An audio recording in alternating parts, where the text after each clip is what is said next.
তিনিও ৪৫ মিনিটের আগে পালিয়ে গেলেন, কারণ আরশের মালিক চেয়েছে জালেমকে দেশে রাখবেন না, কলিজায় ভয় ঢুকিয়ে দিয়েছেন, রান্না করা খাবার খেয়ে পালাতে পারে না, এর আগেই পালাতে হয়েছে। কনকাপোজ অথবা বাতিসা এই এলাকায় আমার বন্ধু বর মুফাসসির মাওলানা আবুল কালাম আজাদ আজহারি তার মাহফিলে তার গাড়ি রেখে দিয়ে পরে তার বিরুদ্ধে একজন চেয়ারম্যান এখানে বাদী হয়ে চৌদ্দগ্রাম থানায় মামলা করেছে। আমার বন্ধু মানুষ, উনি যখন আমাকে বলে আপনার চৌদ্দগ্রামে আমি মামলা খেয়েছি, চৌদ্দগ্রামের সন্তান হিসাবে আমার বড় লজ্জা লেগেছে। বাংলাদেশের আরেকজন প্রখ্যাত মুফাসসির প্রফেসর জনাব মফিজুর রহমান, চট্টগ্রামের মানুষ, আমাদের কেন্ডার এক মাহফিলে এসেছিলেন। এই চৌদ্দগ্রামে মিয়াবাজারের পাশে কেন্ডা, এই কেন্ডার মাহফিলে এসে তিনি এক বাড়িতে অবস্থান করছিলেন। বাড়ি থেকে ওনাকে অ্যারেস্ট করে ২.৫ মাসের বেশি কুমিল্লা কারাগারে রেখে দেওয়া হয়েছিল। উনি মাহফিল করতে এসেছিলেন, স্টেজে উঠতে দেয়নি, ওনাকে অ্যারেস্ট করেছে। অধ্যাপক মফিজুর রহমান ভাইয়ের সাথে এই রমাদানের আগের রমাদানে ওমরায় আমার সাক্ষাৎ হয়েছে। তিনি গত ৫-৭ বছর ধরে লন্ডনে আছেন। দেশ থেকে তিনি হিজরত করতে বাধ্য হয়েছেন। মক্কার পাশের একটি হোটেলে বাংলাদেশি ভাইয়েরা প্রোগ্রামের আয়োজন করলো। সেখানে অধ্যাপক মফিজুর রহমান ভাই এবং আমি মেহমান হিসাবে ছিলাম। ওনার পাশে বসতে আমার লজ্জা লেগেছিল, এই কারণে আমার চৌদ্দগ্রামে তাকে অ্যারেস্ট হতে হয়েছিল। সারাটা দেশকে তারা কারাগার বানিয়ে রেখেছিল, তারা কোরআনের কণ্ঠকে চেপে ধরেছিল। আমার জন্মভূমিতে আমাকে তারা এক যুগের বেশি মাহফিল করতে দেয়নি। আজকে ফেরাউনরা কোথায়? এ নমরুদের আজকে কোথায়? আমরা আমার চৌদ্দগ্রামে আবার ফিরে এসেছি, ঠিক কিনা? আল্লাহ আমাদেরকে আমাদের এলাকায় আবার ফিরিয়ে দিয়েছেন। আল্লাহর বড় দয়া, নবী মূসা আলাইহিস সালামকে আল্লাহ তাআলা সমুদ্র পার করিয়েছেন নিরাপদে। আল্লাহ ফেরাউনকে পানিতে ডুবে মেরেছেন। নবী ইব্রাহিম আলাইহিস সালামকে আল্লাহ আগুন থেকে হেফাজত করেছেন। নমরুদকে আল্লাহ জুতার বাড়ি খাইয়ে লাঞ্ছিত অবস্থায় পৃথিবী থেকে বিদায় করেছেন। যারা 15টি বছর আমাদের কণ্ঠ চেপে ধরেছে, আমাদেরকে এলাকায় আসতে দেয়নি, তাহের ভাই বলেছেন তার বাবার কবর জিয়ারত করতে পারেননি, যারা আমাদেরকে এলাকা ছাড়া করেছিল, আল্লাহ তাদেরকে দেশ ছাড়া করে দিয়েছে। এটা তাদের উপর আল্লাহর গজব। এটাকে আমি এই জন্য আল্লাহর গজব বলি, কারণ 5ই আগস্টের যে বিপ্লব, যে বিপ্লবের কারণে সরকার 300 এমপি সহ পালাতে বাধ্য হয়েছে, এই বিপ্লব কিন্তু এবার কোনো মানুষ করে নাই। এই বিপ্লব করেছেন সরাসরি আরশের মালিক আল্লাহ। এবার বিএনপি বলতে পারবে না বিপ্লব আমরা করেছি, জামাত ইসলামীও দাবি করতে পারবে না বিপ্লব আমরা করেছি, হেফাজত ইসলাম, খেলাফত ইসলাম, জাতীয় পার্টি কেউ বলবে না আমরা করেছি। আপনারা বলবেন ছাত্ররা করেছে, আমি বলবো না। কারণ ছাত্রদের যে আন্দোলন ছিল, সে আন্দোলনের শুরুতেই সরকারের পদত্যাগ বা পালিয়ে যাওয়ার প্রসঙ্গটাই ছিল না। ছাত্রদের আন্দোলন শুরু হয়েছিল কোটা সংস্কার, আপনারা এটা তার সাক্ষী, ঠিক কিনা? মাত্র 3 মাস 3.5 মাস আগের ঘটনা। জুলাইতে যখন ছাত্ররা আন্দোলন শুরু করে, তারা কি সরকারের পদত্যাগ চেয়েছিল না কোটা সংস্কার চেয়েছিল? তখন যদি প্রধানমন্ত্রী বলতেন দ্যাটস ওকে, তোমরা গণভবনে আসো, তোমাদের কি কি দাবি আছে আমার কাছে লিখিত দিয়ে যাও, এটা আমি বিবেচনা করব, তোমরাও তোমাদের ইউনিভার্সিটিতে ক্লাসে ফিরে যাও, অতটুকু কথা বললেই কিন্তু আন্দোলন থেমে যেত। কিন্তু না, তার মুখ দিয়ে বেফাস কথা আল্লাহ বের করে দিয়েছেন। তিনি ছাত্রদেরকে শান্তির পরিবেশে অশান্তির আগুন ঢেলে দিয়ে তাদেরকে রাজাকারের নাতি বলে গালি দিয়েছে। তিনি বলতে পারতেন আসো দাবি দাবা জানিয়ে যাও, আমি বিবেচনা করব, দ্যাটস ওকে। এখানে আন্দোলন থেমে যেত। কিন্তু তিনি রাজাকারের নাতিপুতি যখন বললেন, তখনই ছাত্ররা রাস্তায় নেমে গেল। উঠেছিল ঘামাছি। এটা চুলকাইতে গিয়ে যে ক্যান্সার হইয়া রুগী মাইরা যাবে, রুগী এটা ভাবতেও পারে নাই। যে আন্দোলনটা শুরু হয়েছিল, আওয়ামী লীগের মতো একটি শক্তিশালী রাজনৈতিক দল এমন আন্দোলনকে থামিয়ে দেয়া, বন্ধ করে দেয়া, এটা একটা ব্যাপারই ছিল না। শুধু প্রধানমন্ত্রীর 1 মিনিটের বক্তব্য শান্ত করে দিতে পারত, কিন্তু না, আল্লাহ এবার রেগে গিয়েছেন।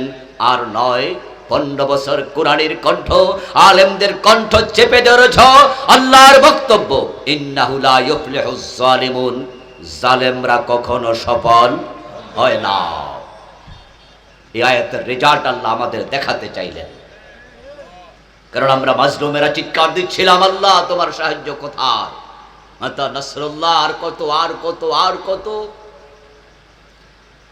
কত মায়ের চোখের পানি জমা হয়েছে আল্লাহর আরশে গিয়ে, তার কোনো হিসাব নেই।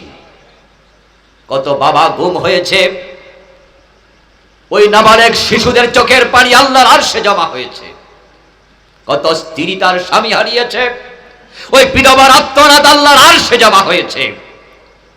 কত ভাইহারা বোনের চোখের পানি ঝরেছে, কত হাজার মানুষ খুন হয়েছে, গুম হয়েছে। আমার আল্লাহর বক্তব্য, জালেম সফল হয় না। এই জন্য আল্লাহ ঘামাসি থেকে ক্যান্সার দিয়ে রোগীর মৃত্যু দিয়ে দিয়েছেন। আচ্ছা, ছাত্ররা যখন রাস্তায় নামলো, আমি ভূমিকা স্বরূপ কথাগুলো কেন বলছি? বলার কারণ, এতে আমাদের জন্য শিক্ষণীয় আছে না নাই? আমরা যেন জালেম না হই। মাঝে মাঝে কিন্তু আমরাও চান্স পাইলে জালেম হই। গরিবের মেয়ে যে স্বামী বিয়ে করে, চুন থেকে সামান্য পান খসতেই ওই পয়সাওয়ালা স্বামী, ক্ষমতাওয়ালা স্বামী, ওই গরিবের মেয়ে তার বউ গায়ে হাত তোলে, টেনশন করে না, কারণ আমি তো ক্ষমতাওয়ালা। এই জন্য যেই লাঠি দিয়ে গরু পিটায় হাল চাষ করার সময়, ওই লাঠি দিয়ে বউ পিটায়, এমন জালেম স্বামীও আছে না নাই? আর শ্বশুর পক্ষ যদি ধনী হতো, তার শালা যদি এলাকার মেম্বার অথবা চেয়ারম্যান হতো, অথবা এলাকার ফিসকে মাস্তান, তাহলে দুলাভাই কিন্তু বোনের গায়ে হাত তুলতে সাবধানে তুলতো। ঘরে বউ মানলে বাজারে গেলে উল্টা আমার মাইর খাওয়া লাগবে। আমরা ঘরেও জালেম হই, পয়সাওয়ালা মানুষের গরিব প্রতিবেশী জুলমের শিকার হয়। ক্ষমতা পাইলে আমরাও ভুলে যাই মানুষ কিভাবে মাজলুম হয়, আমরা জালেম সাজি। আজকে যারা জালেম, তাদেরকে আল্লাহ যেভাবে লাঞ্ছিত করেছেন, যদি আপনি জালেম হন, আল্লাহর বিচার সবার জন্য সমান, আপনিও লাঞ্ছিত হবেন কালকে, কোনো সন্দেহ নেই। ছাত্ররা যখন রাস্তায় নামলো, প্রধানমন্ত্রী যদি তখনও একটি সাংবাদিক সম্মেলন করে অথবা একটি বিবৃতি দিয়ে বলতেন যে আমি তোমাদেরকে রাজাকারের নাতি বলে ফেলছি, আসলে এটা আমার একটা মিস্টেক ছিল, এটা আমার স্লিপ অফ টাং ছিল, আমি দুঃখ প্রকাশ করছি, তোমরা আমার কথায় মাইন্ড করো না, আমি তোমাদের মায়ের বয়সী, আমি তোমাদের দাদির বয়সী, তোমরা আসো আমার গণভবনে চা খেয়ে যাও। উনি যদি আহ্বান করতেন, ছাত্ররা কিন্তু থামতো। কিন্তু তিনি বলেছেন না না, এটা করা যাবে না, বরং পুলিশকে বলেছেন তাদেরকে থামাতে হবে, গুলি চালাও। এমন ভাবে গুলি চালানো হলো, মায়ের কোলের বাচ্চাও নিরাপদ থাকলো না, বেলকনিতে দাঁড়িয়ে আছে, গুলি মাথার মগজ খুলি সহ শেষ করে দিয়েছে। 1400-এর উপরে এই কয়দিনে তার পেটুয়া। সারা দেশে লক্ষ লক্ষ কর্মী ওনার, সেনাবাহিনী ওনার, সন্ত্রাসী ওনার, উনাকে পালাতে হবে কেন? উনি মাথা তুলে বলতে পারতেন, এই সেনাপ্রধান ওয়াকার, তোমাকে আমি সেনাবাহিনী প্রধান করেছি, তুমি আমার আত্মীয়, তোমরা থাকতে আমার কে কি করে, আর যদি মরা লাগে আমি এই দেশে মরবো, আমি বঙ্গবন্ধুর কন্যা, আমি পালাবো না। উনি বলতে পারতেন, দাঁড়িয়ে যেতে পারতেন, কিন্তু তিনিও 45 মিনিটের আগে পালিয়ে গেলেন, কারণ আরশের মালিক চেয়েছে জালেমকে দেশে রাখবেন না, কলিজায় ভয় ঢুকিয়ে দিয়েছেন, রান্না করা খাবার খেয়ে পালাতে পারে না, এর আগেই পালাতে হয়েছে। ওনার বাড়ির রান্না করা বা খাবার খায় আর ফেসবুকে লাইভ প্রচার করছে, সেলফি তুলে দিচ্ছে, কে কত বড় মাছটা নিচ্ছে। আজকের বাংলাদেশ সাক্ষী, এই শক্তিশালী সরকার 15 বছর লাগাতার যারা ক্ষমতায়, যাদের সময়ে কনস্টেবল থেকে বিচারপতি পর্যন্ত, একজন সুইপার থেকে সেনাপ্রধান পর্যন্ত নিজের দলের লোক সারা নিয়োগ দেয় নাই, তারাও তাকে বাঁচাতে পারে নাই। আল্লাহর ধরা বড় শক্ত, আল্লাহ দেখিয়ে দিয়েছেন তিনি ছাড় দেন কিন্তু ছেড়ে দেন না। যে আল্লাহ তাআলা আমাদেরকে অবারিত উন্মুক্ত এই ময়দানে কোরআনের কথা বলার সুযোগ দিলেন, আসুন আমরা আলোচনায় একটু ঢুকবো। শুরুতে তাকে কৃতজ্ঞতা জানাই, ধন্যবাদ জানাই, সবাই মিলে একবার কালিমাতুর শুকর পড়ি, আলহামদুলিল্লাহ। প্রিয় ভাইরা, মাগরিবের পর থেকে আলোচনা চলছিল, রাত 10টা পার হয়ে গেছে। ইতিমধ্যে আমাদের আবু নসর আশরাফি ভাই চমৎকার আলোচনা করেছেন প্রায় ঘন্টাখানেক। তাহের ভাই করলেন 35 থেকে 40 মিনিট। যে আলোচনাগুলো আজকে দরকার ছিল আমি শুনেছি, নসর ভাইয়ের আলোচনাও প্রায়, তাহের ভাইটা তো এখানে বসে পুরাটা শুনলাম। আমার মনে হয় আজকে ওয়াজ না করলো আর অসুবিধা নাই, আমরা শুধু মুনাজাত দিলেও চলবে, ঠিক না? কি আলোচনা একটু করব, শুনবেন? আমাকে রেখে চলে যাবেন না তো? ওয়াদা দিতে হবে, কারণ যদি আমি আলোচনা শুরু করি আর আপনারা উঠতে শুরু করেন, পরিস্থিতি কি সুন্দর লাগবে? আমারও ভালো লাগবে না। তের সে ভালো সাইরা দেমা কাইন্দাবাসি, পালাবেন না? ফখরুলের বাড়ি যাবেন না তো আবার? আচ্ছা, না পালাইলেই হয়। তবে হ্যাঁ, সময় বেশি নষ্ট করব না, আধা ঘন্টা তো বলতে পারি নাকি? আপনারা আমার সাথে কথা বলুন, ওয়াদা দিতে হবে। আমার আলোচনা শেষ পর্যন্ত আমি আশা করছি 30 মিনিট আলোচনা করব। এর চেয়ে বেশি যদি আপনারা মনোযোগী হয়ে শুনতে চান তাহলে হয়তো 2-4 মিনিট বাড়াবো, কিন্তু 30 মিনিট তো কমপক্ষে সময় দেবেন। রাজি আছেন? উঠবেন না তো? যে উঠবে তার সাথে কি হবে ধরে রাখবেন, পাঞ্জাবি ধরে টান মারবেন। তবে যদি সে বলে যে আমি, ওইটা বোঝেন কি 1 নাম্বার, তাইলে হরে ছেড়ে দিয়েন, পাঞ্জাবি ধরে রাখলে এলাকা নষ্ট করে ফেলবে। আর 1 নাম্বার ছাড়া বা 2 নাম্বার ছাড়া আধা ঘন্টায় কেউ উঠতে পারবেন না। যদি হ্যাঁ বলেন তাহলে শুরু করব। শুরু করব? আসুন প্রিয় ভাইয়েরা, আলহামদুলিল্লাহ। আমি আপনাদের সম্মুখে পবিত্র কোরআন মাজিদ থেকে সূরা আল আনকাবুতের 45 নম্বর আয়াতে কারিমা তিলাওয়াত করেছি। প্রিয় নবীজি মুহাম্মদুর রাসূলুল্লাহ সাল্লাল্লাহু আলাইহি ওয়াসাল্লামের পবিত্র মুখনসৃত এখানে ছোট্ট হাদিসে নববী পাঠ করেছি। আল্লাহ তাআলা তৌফিক দান করলে এখান থেকে কিছু কথা বলবো ইনশাআল্লাহ। আল্লাহ তাআলা বলছেন, উতলু মা উহিয়া ইলাইকা মিনাল কিতাব। হে প্রিয় নবীজি, আপনার কাছে কিতাব থেকে যা ওহী হিসাবে পাঠানো হলো তা আপনি তেলাওয়াত করুন। ওহী হিসাবে কোরআন থেকে যে আয়াতগুলো আমি আল্লাহ আপনার কাছে পাঠাচ্ছি, আপনি এগুলো উম্মতকে পড়ে পড়ে শোনায়া দেন। আপনার কাছে আমার পক্ষ থেকে যে মেসেজগুলো যাচ্ছে, বাল্লিগ মা উনজিলা ইলাইকা মির রাব্বিকা, আপনার রবের পক্ষ থেকে যাওয়া মেসেজগুলো উম্মতের কাছে তাবলীগ করুন, পৌঁছিয়ে দেন।